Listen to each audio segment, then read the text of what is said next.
جیسے لوگوں کا ایک گھر اسلام آباد میں ہوتا ہے اور ایک ایبٹ آباد میں ہوتا ہے، ایک کراچی میں ہوتا ہے، ایک فیصل آباد میں ہوتا ہے، ایک پاکستان میں ہوتا ہے، ایک دبئی میں ہوتا ہے، ایک لاہور میں ہوتا ہے، ایک مکہ مکرمہ میں ہوتا ہے۔ لوگوں کے دو دو گھر ہوتے ہیں۔ اللہ تعالیٰ اپنے جو مقربین بندے ہیں ان کو بھی دو جنتیں عطا فرمائیں گے یا دو جنتوں میں دو گھر عطا فرمائیں گے۔ اور بعض مفسرین نے کہا نہیں، جنتان کا مطلب یہ ہے جنت الدنیا و جنت الآخرہ۔ آخرت میں تو اللہ اس بندے کو جنت دیں گے ہی صحیح، اس کی دنیا کی زندگی کو اللہ جنت کا نمونہ بنا دیں گے۔ دنیا کی زندگی بھی ایسی ہوگی کہ اس کو جنت کا لطف اور مزہ آئے گا۔ اور واقعی ہمارے بعض بزرگوں کو اللہ نے ایسی زندگی دی کہ وہ دنیا میں کہا کرتے تھے کہ ہمیں تو جنت کا مزہ آ رہا ہے۔ اس کا یہ مطلب نہیں کہ ان پہ پریشانی نہیں آتی، پریشانیاں آتی ہیں، مگر پریشانیاں ان کے دلوں پہ اثر نہیں کرتی۔ اس کی مثال یوں سمجھیں کہ شیشے کا بنا ہوا ایئر کنڈیشن کمرہ ہے اور بندہ ایئر کنڈیشن کے اندر بیٹھا ہے اور مزے لے رہا ہے۔ وہ شیشے کے باہر دیکھتا ہے کہ طوفان جھکڑ ہے، درخت گر رہے ہیں، چیزیں ادھر سے ادھر اڑ کے جا رہی ہیں، اور مٹی ہے اور گرد ہے اور آندھی ہے، مگر یہ سکون سے بیٹھا ہوا ہے۔ اس پر اس کا کوئی اثر نہیں، کیوں کہ آندھی باہر ہے، اس تک آندھی کی اپروچ نہیں ہے۔ یہی اللہ والوں کا مثال ہوتی ہے کہ زندگی کی پریشانیاں ان کو آتی تو ہیں، لیکن وہ پریشانیاں ان کے ظاہر پر ہوتی ہیں، ان کے دل تک نہیں پہنچ پاتی، ان کا دل پریشان نہیں ہوتا، دل بالکل پرسکون ہوتا ہے، وہ اللہ کی یاد میں لگے ہوتے ہیں۔ چنانچہ ایک بزرگ تھے خواجہ ابوالحسن خرقانی رحمۃ اللہ علیہ، ہمارے سلسلہ کے بزرگ تھے۔ اس زمانے میں ایک بادشاہ تھا نا، اس کا نام تھا سلطان محمود غزنوی، غزنہ کا رہنے والا تھا، اور ایک ہندوؤں کا بڑا بت تھا جس کا گرجا ان سے فتح نہیں ہو رہا تھا، سومناتھ کا قلعہ۔ جب بھی سلطان محمود اس پر چڑھائی کرتا تو سارے ہندو اکٹھے ہو کے مقابلے کے لیے آ جاتے اور مسلمانوں کو ہرا دیتے۔ 16 مرتبہ سلطان محمود نے حملہ کیا۔ اب آپ غور کریں، 16 مرتبہ اگر پکنک پہ جائے نا تو تنگ آ جاتا ہے، یار چھوڑو پکنک کی بات، اب تو پکنک پہ جانے کو دل ہی نہیں کرتا۔ اس نے 16 مرتبہ حملہ کیا اور 16 مرتبہ اس کو شکست ہوئی، اور 7ویں مرتبہ اس نے پھر حملہ کرنے کی نیت کر لی۔ تو کسی نے اسے کہا کہ میاں جب تک کسی اللہ والا سے دعا نہیں کرواؤ گے نا تمہارا کام پورا نہیں ہونا۔ اس نے پوچھا جی کون ہے کوئی اللہ والا؟ تو بتایا گیا کہ خرقانی اللہ والے ہیں، آپ ان کے پاس جائیں۔ چنانچہ سلطان محمود غزنوی ان کے پاس آیا۔ جب آیا تو وہ دن جو تھا نا خانقاہ میں، اس وقت سارے خانقاہ کی صفائی ہو رہی تھی، جھاڑو کے جا رہا تھا، اور حضرت نے خود بھی نہانا تھا، غسل کرنا تھا، اور صفائی پورے جسم کے بالوں کی کرنی تھی۔ تو آپ کے سر میں نا لمبے بال، تو کیسے نا خارش ہوتی ہے سر کے بالوں میں اگر لمبے بال، تو حضرت کو خارش ہو رہی تھی۔ تو آپ نے ایک شاگرد کو کہا بھائی میرے ذرا سر میں دیکھو کہیں جوئیں تو نہیں ہیں۔ تو آپ تھے اور شاگرد جو تھا وہ بال دیکھ رہا تھا کہ کہیں قبول کر لی، اور بالآخر 7ویں مرتبہ سلطان محمود سومناتھ کے قلعے کا فاتح بنے۔ اب سلطان محمود دل میں بڑا خوش تھا۔ اس میں ایک بت پڑے ہوئے تھے۔ ہندوؤں نے کہا کہ جناب ہم سونے کے بدلے یہ بت تول کے لے لیتے ہیں، تم ان کو توڑے نہیں، ہمیں واپس کر دو۔ سلطان محمود نے کہا نہیں، میں تو حکم دیا کہ بتوں کو توڑ دیا جائے۔ اللہ کی شان کہ جب بتوں کو توڑا گیا تو پتہ چلا کہ اندر سے وہ ہولو تھے اور ان کے اندر ڈائمنڈ بھرے ہوئے تھے جو سونے سے کئی گنا زیادہ قیمتی تھے۔ تو اللہ نے بت توڑوا بھی دیے اور نفع بھی، شکریہ تو ادا کروں۔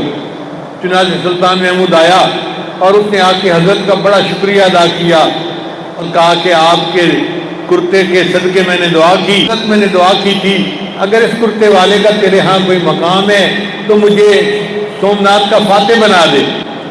حضرت نے فرمایا سلطان محمود تو نے بہت کم قیمت لگائی، اگر تو یہ دعا مانگتا نا اللہ مجھے پوری دنیا نام دیں گے، سکون دیں گے، ظاہری پریشانیاں ہوں گی مگر اس کا دل پرسکون ہوگا، دل پریشان نہیں ہوگا۔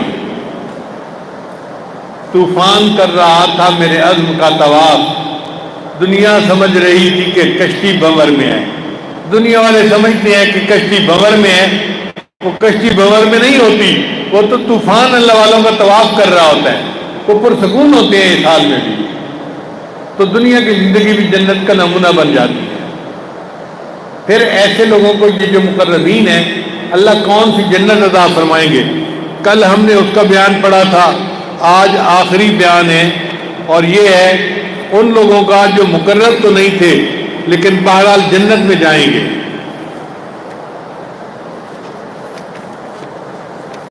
جو ابلتے ہوئے ہوں گے، ابلتے ہوئے چشمے آپ جانتے ہیں آج کل تو سپرنگ نیچے لگے ہوتے ہیں پمپ کے ساتھ، اور ان میں سے پانی جو ہے فوارے کی طرح اوپر جا رہا ہوتا ہے، یہ عینان نداختان ہے۔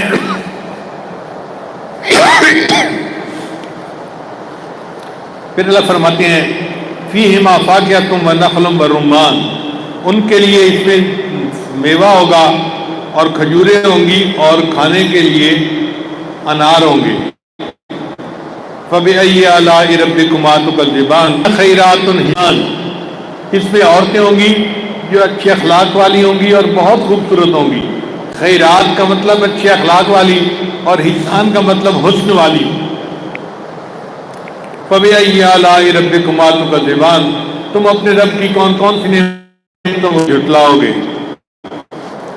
حور مقصورات فی الخیام، یہ حوریں ہوں گی جو بند ہوں گی خیموں کے اندر ایمان والوں کے لیے، مقید ہوں گی، جیسے عورتیں گھروں میں مقید رہتی ہیں مردوں کے لیے، اسی طرح یہ حوریں ہوں گی جو خیموں میں مقید رہیں گی جنتیوں کے لیے۔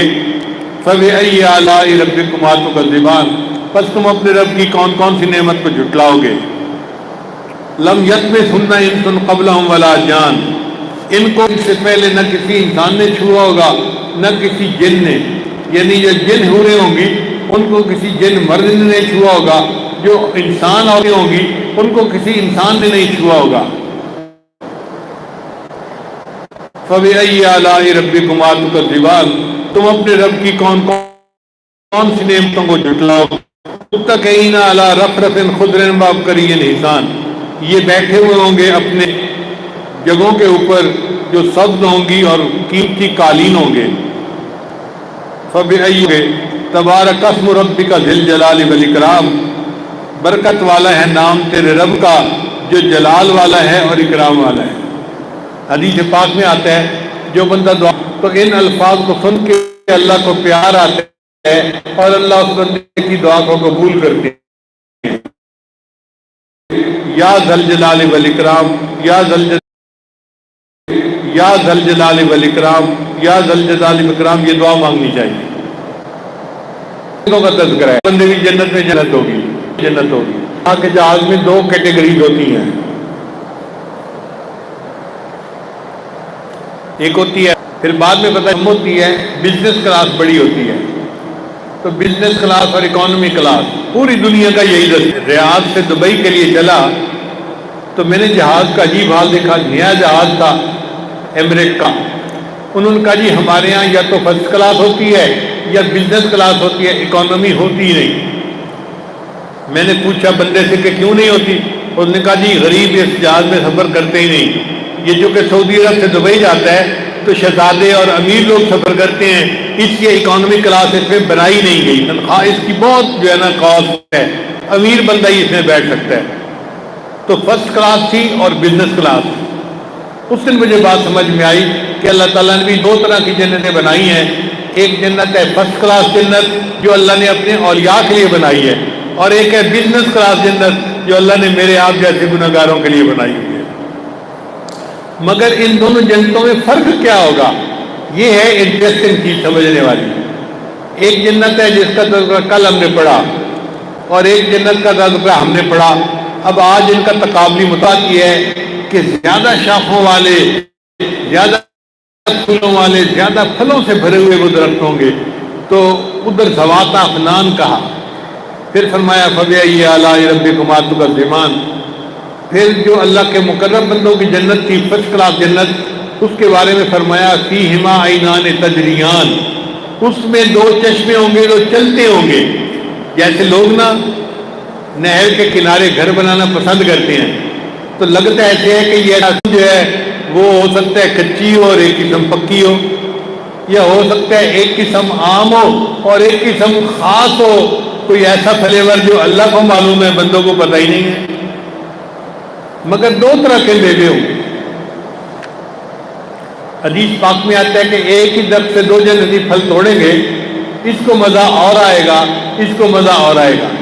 جس کا درجہ کم ہوگا اس کو تھوڑا مزہ آئے گا، اور جس کا مزہ زیادہ ہوگا اس کو زیادہ مزہ آئے گا۔ سیدہ صدیقہ رضی اللہ تعالیٰ عنہ اور نبی علیہ السلام ایک ہی درخت کے پھل کھائیں گے، لیکن اما عائشہ صدیقہ کو مزہ کم آئے گا، اور نبی علیہ السلام کو پھل کا مزہ اور لطف سے جدا آئے گا۔ تو اللہ فرماتے ہیں کہ ان میں فاقیہ کی دو قسمیں ہوں گی۔ اب وہ کیا کیا ان کی کوالٹیز ہیں، یہ تو اللہ بہتر جانتا ہے نا۔ پھر اس کے بعد اللہ فرماتے ہیں متقین علی فرش بطائنھا من استبرق وجنى الجنتین دان، کہ متقی اپنے بستروں کے اوپر بیٹھے ہوں گے جن کا استر ریشم کا ہوگا اور پھل ان کے قریب ہوں گے۔ تو جو اللہ کے مقرب بندوں کی جنت تھی نا، وہاں نشانی یہ بتائی کہ بیٹھے ہوں گے اور پھل کھا رہے ہوں گے، تو ایسے لگتا ہے جیسے بیٹھنا کوئی بڑا مزے کی چیز ہوگی۔ جبکہ دوسری جنت میں اللہ تعالیٰ نے ان کی بیویوں کا تذکرہ کیا، فیہن خیرات حسان، ان میں ہوں گی اچھے اخلاق والی خوبصورت ان کی بیویاں۔ تو جو بزنس کلاس تھی اس کے لیے تو عورتوں کا تذکرہ کیا کہ ان کی بیویاں ہوں گی، خوبصورت ہوں گی، اس کا مطلب یہ کہ وہ اپنی بیویوں کے ساتھ وقت گزاریں گے اور لطف اندوز ہوں گے۔ اور جو اللہ کے مقرب بندوں کی جنت تھی تو اس میں اللہ فرماتے ہیں کہ وہ بیٹھے ہوئے ہوں گے۔ اب یہ بیٹھنا تو کوئی لذت والی چیز نہیں، عام بندہ تو یہی سمجھتا ہے، مگر سچ یہ ہے کہ یہ بیٹھنا لذت والی چیز ہوگی۔ کیوں کہ یہ یہاں دنیا میں بیٹھ کے جس طرح مراقبہ کیا کرتے تھے، جنت میں یہ جنتی بیٹھ کے اپنے اللہ کا مشاہدہ کیا کریں گے، اس لیے بیٹھنا ان کے لیے بہت نعمت ہوگی۔ بس یہ بیٹھے رہیں گے، محبوب کا دیدار کرتے رہیں گے۔ ان کی جنت میں سب سے بڑی تمنا یہی ہوگی ہم اللہ کا دیدار کرتے رہے، ہمیں انٹرپٹ کوئی نہ کرے۔ کتابوں میں لکھا ہے کہ جو بندہ دنیا میں اندھا ہوگا نا، اللہ تعالیٰ اس کو جنت میں یہ نعمت دیں گے کہ وہ بغیر آنکھ چھپکے اللہ کا دیدار کرے گا۔ اللہ فرمائیں گے تو نے دنیا میں میرے کسی غیر پر نظر نہیں اٹھائی تھی، اب تمہیں میں یہ نعمت دیتا ہوں، تو بغیر انٹرپشن کے میرے دیدار کر سکے گا۔ تو جو اللہ والے ہوں گے، جنہوں نے دنیا میں مراقبے کیے ہوں گے، گھنٹوں اللہ کے انتظار میں بیٹھے ہوں گے، اللہ ان کو جنتوں میں بیٹھنے کی آرام دہ جگہ بنا کے دیں گے اور فرمائیں گے تم اپنے تکیوں کے اوپر بیٹھ جاؤ، اور بیٹھ کے اب تمہیں مراقبہ نہیں کرنا، اب تم مشاہدے کا وقت ہے، تم بیٹھ کے اپنے اللہ کے جمال کا دیدار کرتے رہو۔ تب یہ خوش ہوں گے کہ دنیا میں ہم نے جو لمبے لمبے مراقبے کیے، آج اس کے بدلے ہمیں اتنا بڑا مشاہدہ نصیب ہو گیا، یہ اللہ کا ہم پر کتنا فضل اور کرم ہے۔ اور یہ اللہ والے جو ہے، ان کو یہ مشاہدہ زیادہ مطلوب ہوگا بنسبت اپنی بیویوں کے، اس لیے اللہ نے ان کا بیویوں کا تذکرہ نہیں کیا، ان کو مشاہدے کا تذکرہ پہلے کیا۔ متقین علی فرش بطائنھا من استبرق وجنى الجنتین دان فبأي آلاء ربكما تكذبان۔ اب ہر وقت تو بندہ مشاہدہ نہیں کر سکتا، دل چاہتا ہے کہ ذرا گھر والوں سے بھی بات کرے، تو اللہ نے اس کے بعد پھر ان کی بات فرمائی فیہن قاصرات الطرف، ان میں نگاہیں نیچی رکھنے والی ہوں گی، اس سے مراد مومنہ عورتیں ہیں۔ تو اللہ والوں کے لیے مومنہ عورتوں کا تذکرہ کیا، اس لیے کہ وہ حوروں سے بھی زیادہ خوبصورت ہوں گی، اور ہر مومنہ عورت کی خادمہ ایک حور عین ہوگی، اور اس حور عین کی آگے 70,000 حوریں اس کی خادمائیں ہوں گی۔ تو مومنہ عورت کا تو مقام ہی کچھ اور ہوگا۔ ام سلمہ رضی اللہ عنہا نے پوچھا اے اللہ کے حبیب صلی اللہ علیہ وسلم کیا مومنہ عورتیں حوروں سے زیادہ خوبصورت ہوں گی؟ تو نبی رسول نے فرمایا ہاں اتنی خوبصورت ہوں گی کہ جنت کی حوریں ان کے حسن کو دیکھ کے تعجب کیا کریں گی کہ یہ عورتیں کتنی زیادہ حسین ہیں۔ انہوں نے پوچھا کہ اللہ ان کو یہ حسن کیوں عطا فرمائے گا؟ تو نبی صاحب نے فرمایا بتاؤ کیا وہ نماز نہیں پڑھتی، روزہ نہیں رکھتی؟ اگر وہ دنیا میں نماز پڑھتی ہیں، روزہ رکھتی ہیں اور پردے کی مشقت برداشت کرتی ہیں، اس کے بدلے اللہ انہیں جنت میں حوروں سے بھی زیادہ حسن عطا فرمائیں گے اور حوروں کی وہ مالکہ بن جائیں گی۔ اب نوجوان لڑکے جو حوروں کا تذکرہ سن کے بڑے خوش پھرتے ہیں، وہ سمجھ لیں کہ حوریں تو جنت کی ماسیاں ہیں، وہ بہت اعلیٰ ہیں، بڑا درجہ ہے ان کا، وہ کستوری سے بنی ہوئی ہیں، ہم خاکی ہیں، مٹی کے بنے ہوئے ہیں، وہ کستوری کی بنی ہوئی ہوں گے، اتنا اونچا درجہ کہ اگر کوئی حور مردے سے بات کر لے تو مردہ زندہ ہو جائے، اگر ایک انگلی آسمان دنیا سے نیچے کر دے تو سورج کی روشنی ماند پڑ جائے، اگر کوئی حور سمندر کے اندر تھوک ڈال دے پورے سمندر کا پانی میٹھا ہو جائے۔ اتنی خوبصورت حور جنت کی خادمہ ہوگی، ان 70,000 حوروں کی جو ملکہ ہوگی اس کو حور عین کہیں گے، موٹی آنکھوں والی حوریں، اور وہ حور عین وہ ہر مومنہ عورت کو خدمت کے لیے عطا کی جائے گی۔ اب آپ بتائیں کہ جنت کا جو مالک ہوگا اس کو اپنی بیوی زیادہ پسند آئے گی یا وہ حوروں کے پیچھے بھاگتا پھر رہا ہوگا؟ تو ان مومنوں کے لیے اللہ نے ان کی بیویوں کو اتنا خوبصورت بنا دیا ہوگا، اتنا خوبصورت بنا دیا ہوگا کہ ان بیویوں کے سامنے حوریں بھی ترس رہی ہوں گی کہ کاش ہمیں یہ حسن عطا کر دیا جاتا۔ اس لیے ایمان والے جو ہے وہاں بھی اپنی بیویوں کے ساتھ خوشی کا وقت گزاریں گے۔ اللہ فرماتے ہیں کَأَنَّهُنَّ الْيَاقُوتُ وَالْمَرْجَانُ، ان کی بیویاں اتنی خوبصورت ہوں گی جیسے کہ کوئی یاقوت ہوتا ہے یا مرجان ہوتا ہے۔ فَبِأَيِّ آلَاءِ رَبِّكُمَا تُكَذِّبَانِ هَلْ جَزَاءُ الْإِحْسَانِ إِلَّا الْإِحْسَانُ فَبِأَيِّ آلَاءِ رَبِّكُمَا تُكَذِّبَانِ۔ دونوں جنتوں کے تذکروں میں اللہ نے 8 مرتبہ فَبِأَيِّ آلَاءِ رَبِّكُمَا تُكَذِّبَانِ اس میں ذکر کیا ہے اور 8 مرتبہ دوسری جنت کے ذکر میں کیا ہے۔ 8 اور 8 16 تو یہ بن گئے اور باقی 15 رہ گئے، تو ان 15 میں 8 جو ہیں وہ صفات ثبوتیہ کے دوران اللہ نے ذکر کیے اور 7 جو ہیں وہ جہنم کا تذکرہ کرنے والوں کے لیے ذکر کیے۔ تو 31 مرتبہ فَبِأَيِّ آلَاءِ رَبِّكُمَا تُكَذِّبَانِ اس کی ترتیب بھی سمجھ میں آ جاتی ہے۔ اللہ تعالیٰ نے قرآن مجید کی سچی محبت عطا فرمائے۔ اب آپ حضرات باقی سال اپنے گھروں میں جا کے قرآن مجید کا ترجمہ بھی سیکھیں، تفسیر بھی پڑھیں، قرآن مجید کی تلاوت بھی خوب کریں اور قرآن مجید کے ساتھ اپنی قلبی محبت کو بڑھائیں۔ اللہ تعالیٰ ہمیں قرآن مجید کی جو علوم معارف ہیں وہ سب عطا فرمائے اور اس کی سچی محبت نصیب فرمائے۔ وآخر دعوانا ان الحمد للہ رب العالمین۔ دعا سے پہلے توبہ کے کلمات پڑھیں گے، سچے دل کے ساتھ یہ کلمات پڑھ لیجئے۔ ہم نہیں جانتے آج رمضان مبارک کا آخری رات ہے یا 1-2 راتیں اور بھی آئیں گی، ختم قرآن کی رات ہے، قبولیت دعا کی رات ہے۔ سچے دل کے ساتھ تو غائب ہو جائیے، پڑھ لیجئے بسم اللہ الرحمن الرحیم، لا الہ الا اللہ محمد الرسول اللہ، آمنت باللہ وملائکتہ وکتبہ ورسلہ والیوم الآخر والقدر خیرہ وشرہ من اللہ تعالی والبعث بعد الموت، آمنت باللہ